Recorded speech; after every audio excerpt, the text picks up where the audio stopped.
할렐루야. 반갑습니다. 이제 우리가 마태복음 4장까지 공부를 했는데요. 즉 4장까지 공부를 했다는 것은 예수께서 이제 공생애를 시작하셨다는 것입니다. 그럼 예수님께서 공생애를 시작하실 때 이제 마귀에게 이제 시험을 받으셨는데요. 그 시험을 받으시는 중에 바로 마귀를 물리친 주요점은 하나님의 말씀으로 대적했다는 사실입니다. 그렇다고 하면은 오늘 우리는 예수님께서 마귀를 대적한 그 방법대로 그대로 해야 되지 않겠습니까?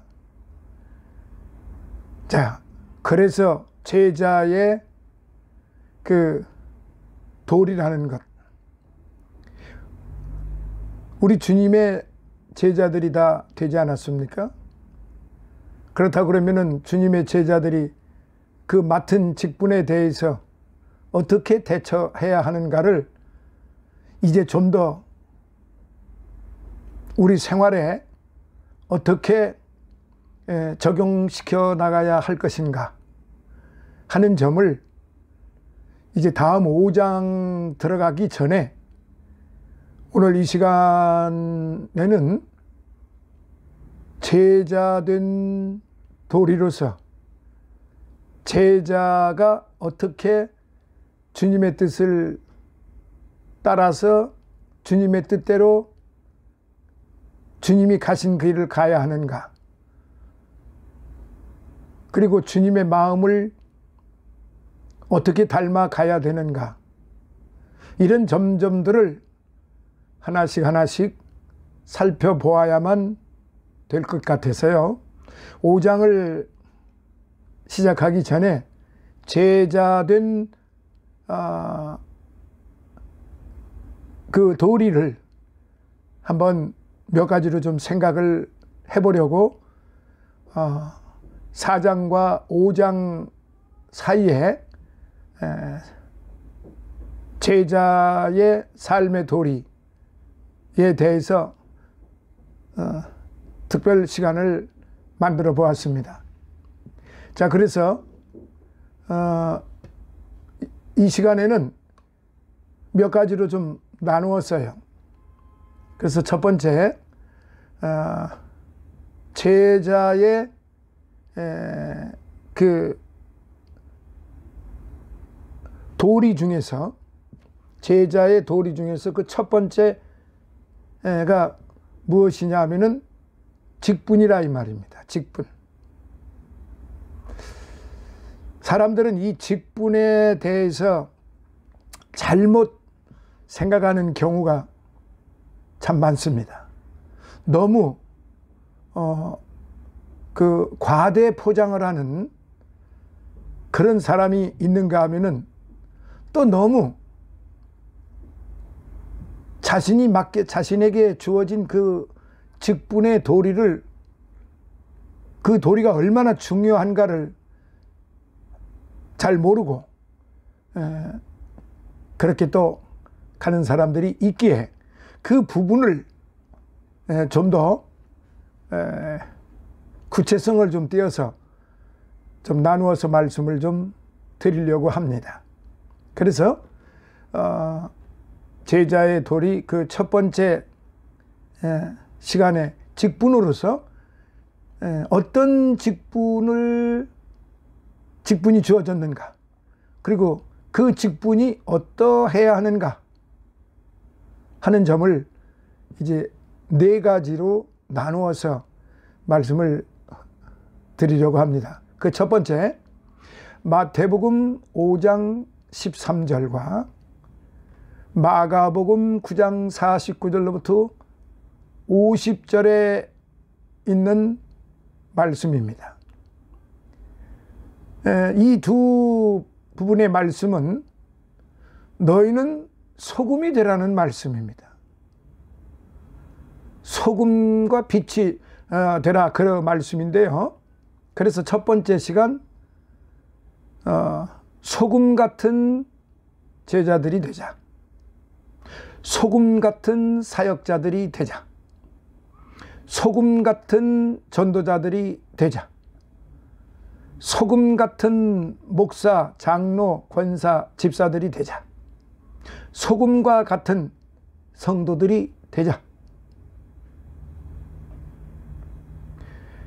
제가 지금 말씀드린 이 구분은요, 어떤 그 계급주의적인 차원에서 말씀드린 게 아니고요, 각자 주어진 은사적 상황으로 제가 말씀을 드린 거니까 여기에는 수와 양과 그리고 높음과 낮음이 있는 것이 아니에요. 모두가 주님의 제자로서 주님의 그 뜻을 이루어 드리기 위하여 각자 자신에게 주어진 분수대로 살아가는 방법을 지금 제가 분류를 한 것입니다. 자, 그래서 첫 번째 소금. 훈련받은 그리스도의 제자들로서 감당해야 할 자신의 직분들은 그 직분의 사명이 뭐냐 하면은 부패를 막아야 된다는 거죠. 그러니까 부패를 막는 소금이 되자 이 말이죠. 어둠을 밝히는 또 횃불이 되어야 함을 알아야 하고, 또 산돌이신 그리스도와 접함으로 산돌이 되어 주의 그 은혜를, 주의 뜻을 세워나가고 있음을 깨닫게 하면서 그 본성과 행위가 주께서 원하시는 좋은 열매를 맺는 나무로 살아가게 하는 데 있다, 이 말입니다. 이건 제가 이제 하나하나씩 말씀을 드리려고 하는 것이죠. 그 첫 번째가 소금입니다. 스승의 직분이라고 하는 이 제목은 내세웠지만은 여기에서 말하는 스승이란 물론 제자를 가리키는 거예요. 왜냐하면요, 예수 그리스도의 제자인 우리의 스승은 언제나 그리스도시기 때문입니다.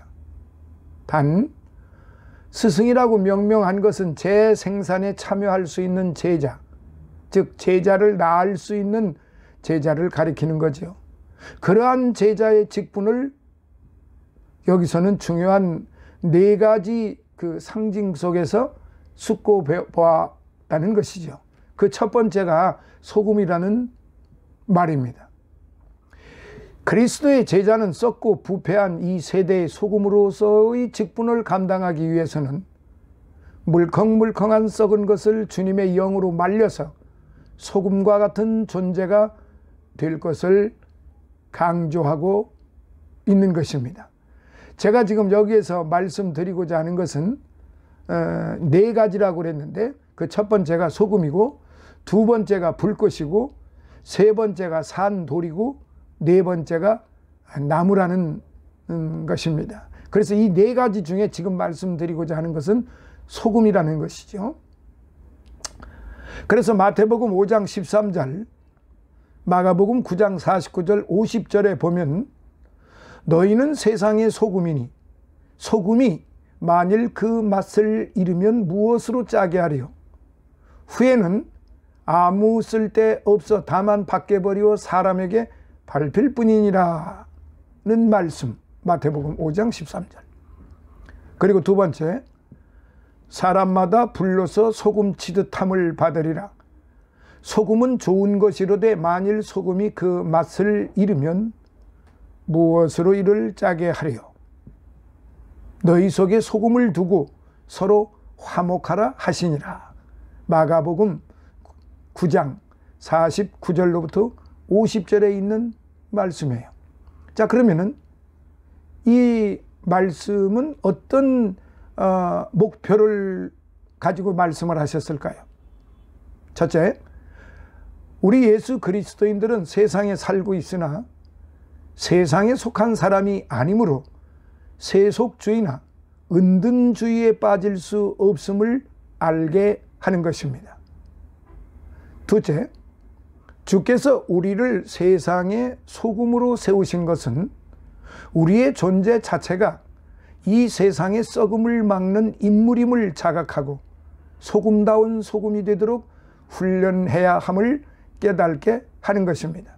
그러니까 소금도 막 소금이 되는 것이 아니고 소금도 가치 있게 소금의 그 기능을 최대한 활용할 수 있는 그런 아주 쓸모 있는 쓰임새가 있는 그런 소금이어야 한다.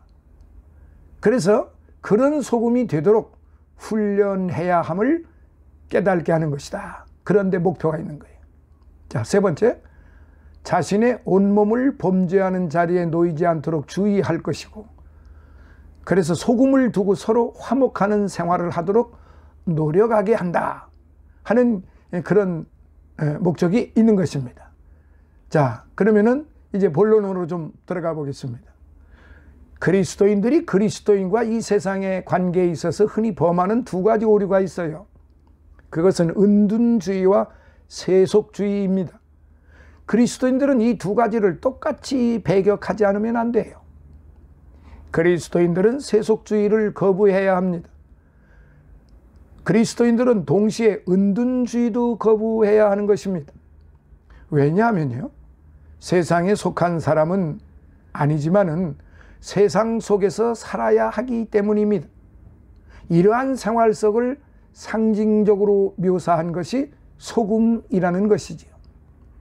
너희는 세상의 소금이니 하는 말씀은 세상의 부패를 전제하고 하신 말씀이에요.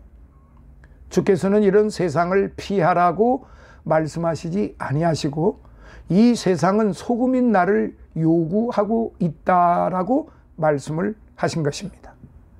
여기서 문제의 핵심은 세상이 썩었다는 데 있는 것이 아니고 소금이 맛을 잃었다는 데 있는 것입니다. 맛을 잃은 소금이란 말은 성경에 보면 세 곳에 나옵니다. 누가복음 14장 34절에요. 소금이 좋은 것이나 소금도 만일 그 맛을 잃으면 무엇으로 짜게 하려? 자, 너희는 세상의 소금이니 소금이 그 맛을 잃으면 무엇으로 짜게 하려? 후에는 아무 쓸데없어 다만 밖에 버려 사람에게 밟힐 뿐이니라. 마가복음 5장 13절. 소금은 좋은 것이로되 만일 소금이 그 맛을 잃으면 무엇으로 이를 짜게 하리요? 너희 속에 소금을 두고 서로 화목하게 하시니라. 마가복음 9장 50절이에요.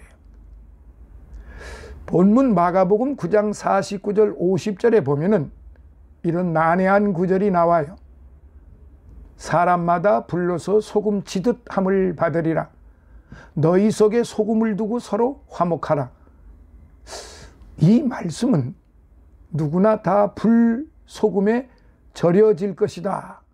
누구나 다 불러서 소금 절이듯 절여질 것이다로 바꿔놓을 수 있습니다. 여기서 알 수 있는 것은요, 소금과 불에 밀접한 관계입니다. 자, 예를 들어 설명할게요.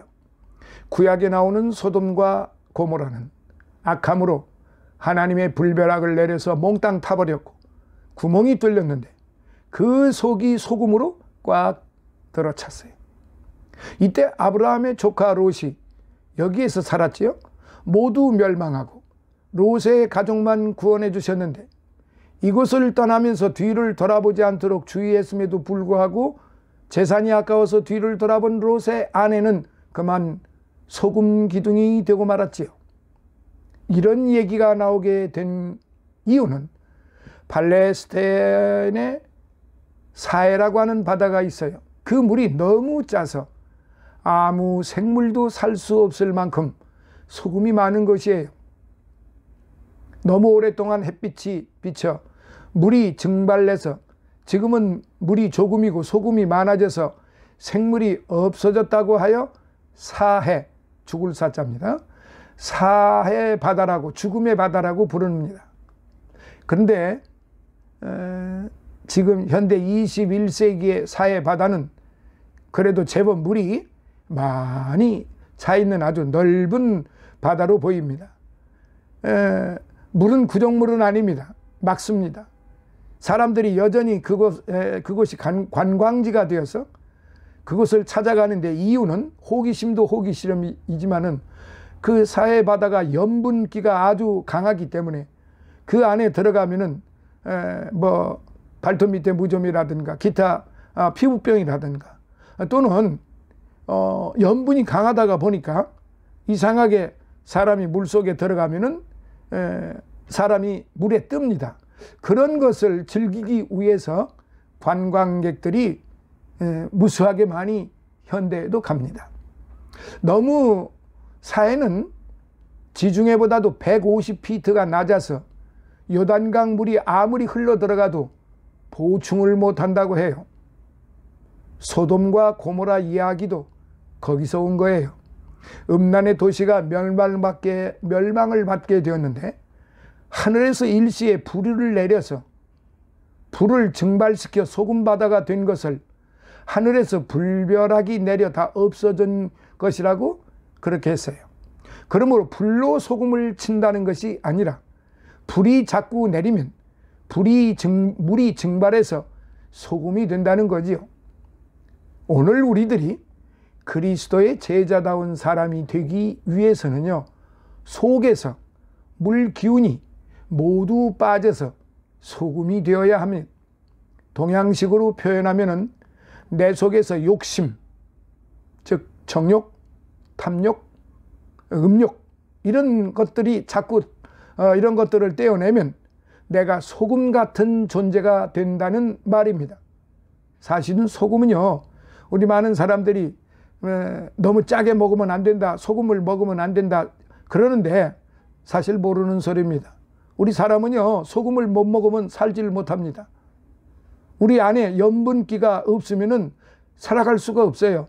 그래서 소금을 적당하게 분수에 맞게끔 우리가 유지가 될 수 있도록 소금을 섭취를 하게 되는데 보통 요사이 천일염이라고 그러죠. 깨끗한 소금 이렇게 잘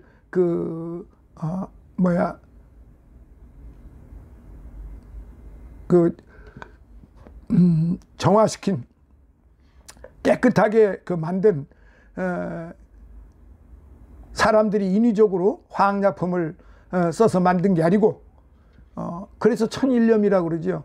오로지 햇빛만을 받아가면서 자연적으로 만들어진 소금, 그것을 천일염이라고 그러는데 아침마다 공복에 티스푼으로 머그컵으로 한 잔, 머그컵으로 한 잔의 그 생수에다가 따뜻한 물, 중간 따뜻한 물에다가 그 한 스푼을 천일염 가급적이면 볶아서 쓰는 게 좋아요.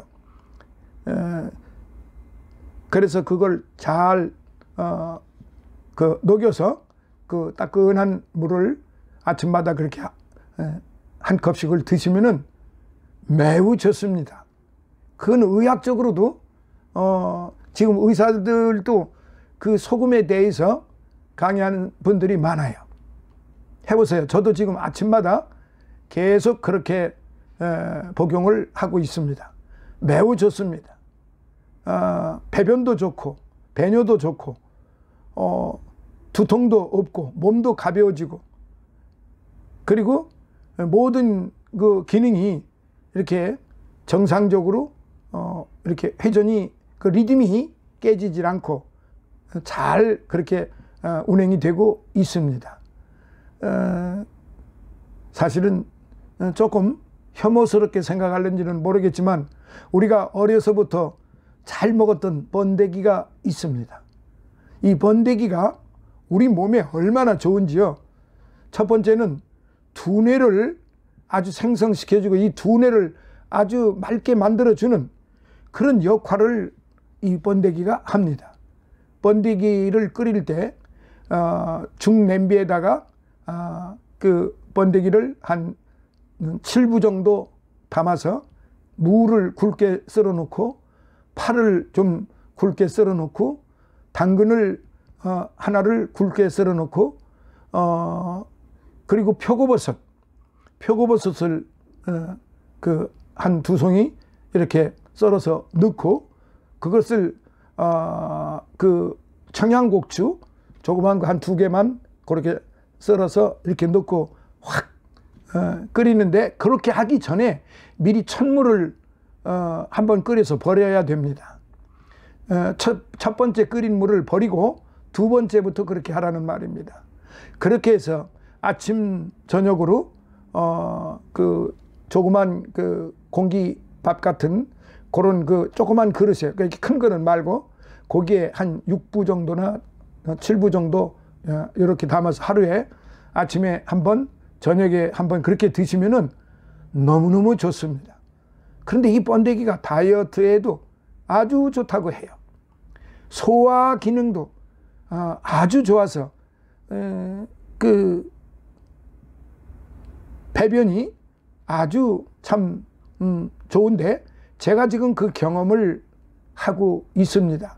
제가 지금 말씀드린 그 레시피를 이렇게 하셔서 드시면 먹기도 좋고 맛도 있습니다.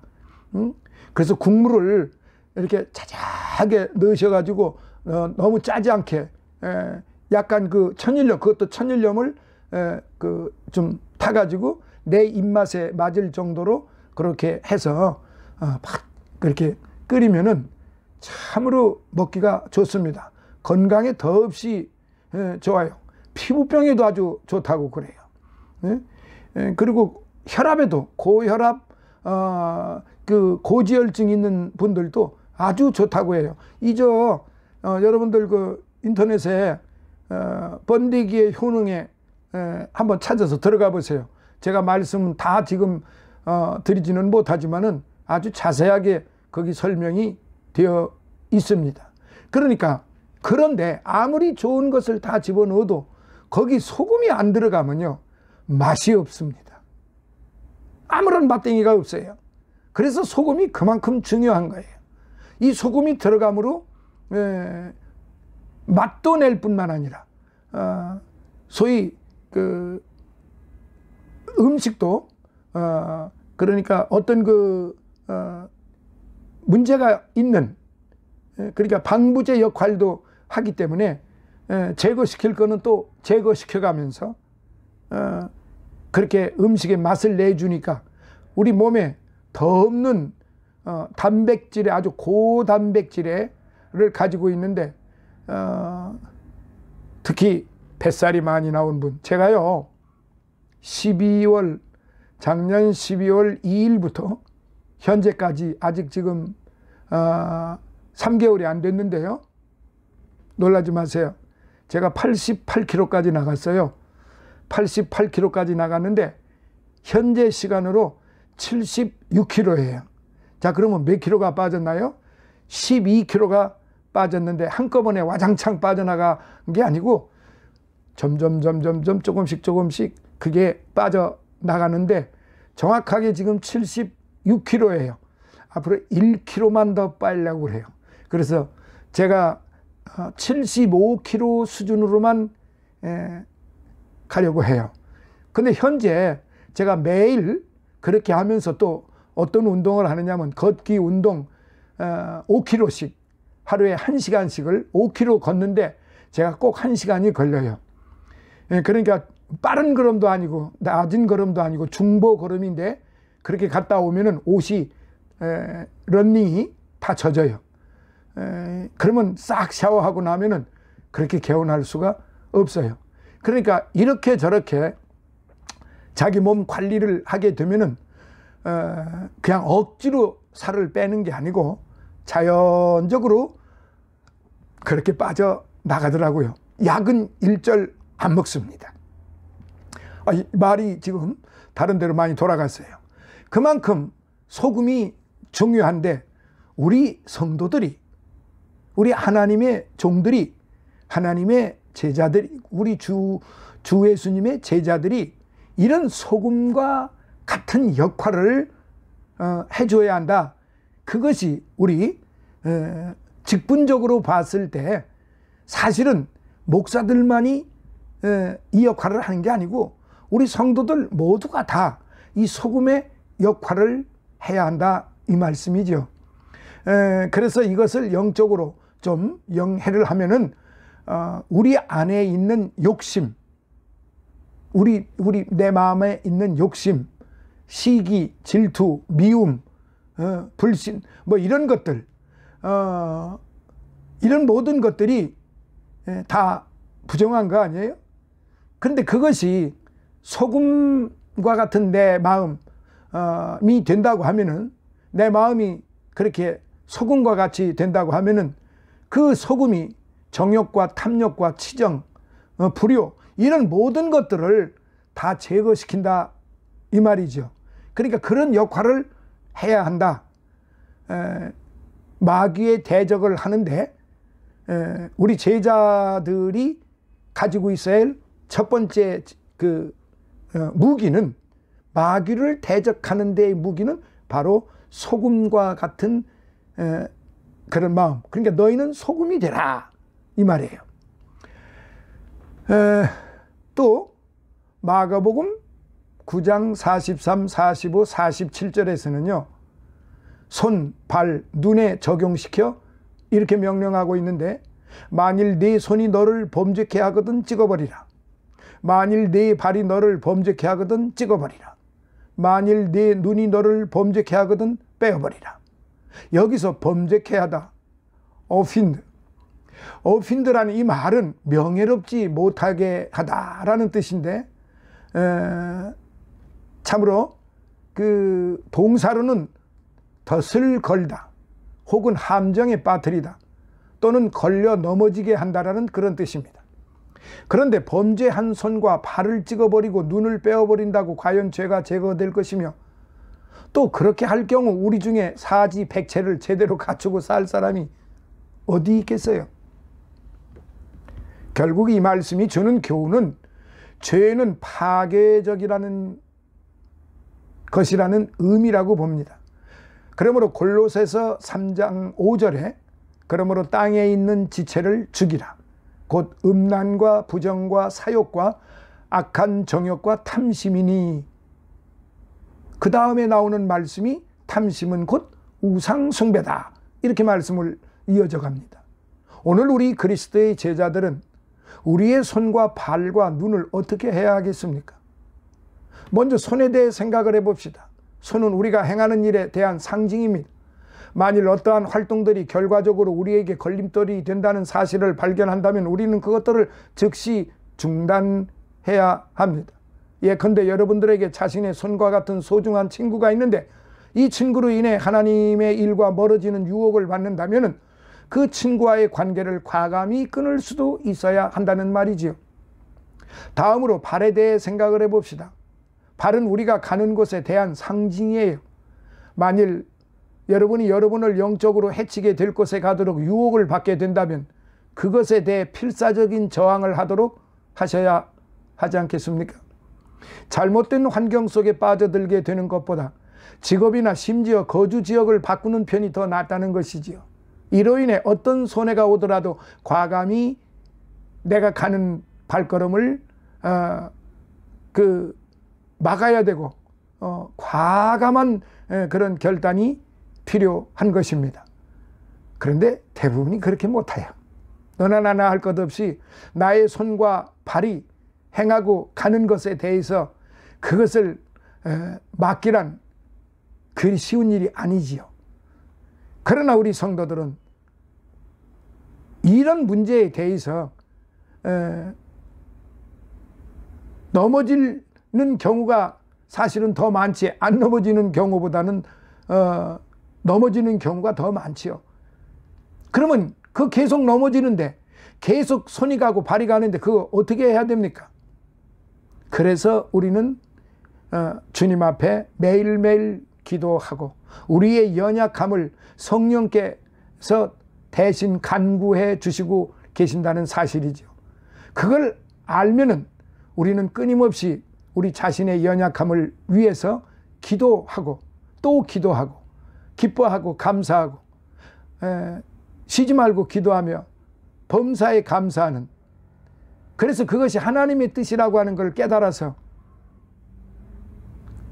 오로지 예수 그리스도만을 바라보며 나아가는 그런 손과 발이 되어야 한다는 것이죠. 자, 다음으로 세 번째, 눈에 대해 생각을 해보겠습니다. 눈은 우리가 보는 것에 대한 상징이죠. 그것은 여러 가지 점에서 신체 중에서 귀한 부분이에요. 눈이 밝아야 온몸이 밝다고 그러잖아요. 저도 백내장 수술을 양쪽 둘을 다 했습니다마는 이 백내장 수술을 하기 전에 제가 그래도 꽤 눈이 좋은 편이었는데 어느 날 갑자기 눈앞에서 그 흰 가운이 쳐지고 흐릿흐릿하고 글씨를 제대로 읽을 수가 없고 차를 운전하기도 매우 힘들어지고 얼마나 답답한지 스트레스가 쌓이고 머리가 아프고 그야말로 우울증에 도달하게 되었더란 말이죠.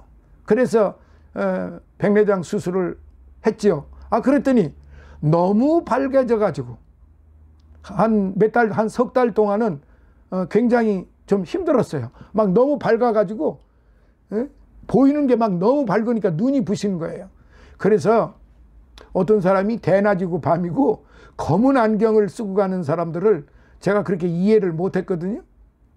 그런데 대략 그들이 보니까 뭐 다 그런 거는 아니겠지만은 그 백내장, 녹내장 수술을 한 사람들이더라고요.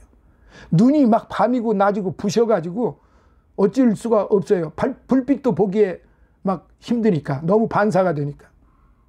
그런데 3개월 정도가 지나가니까 이제 눈에 안약을 계속 넣고 이제 그러다가 보니까 지금은 안정이 이제 되었는데 지금은 그래도 이제 1년이 수술한 지 1년이 좀 넘었는데도 뭐 그렇게 문제되는 건 없습니다. 지금 제가 쓰고 있는 것은 돋보기가 아닙니다.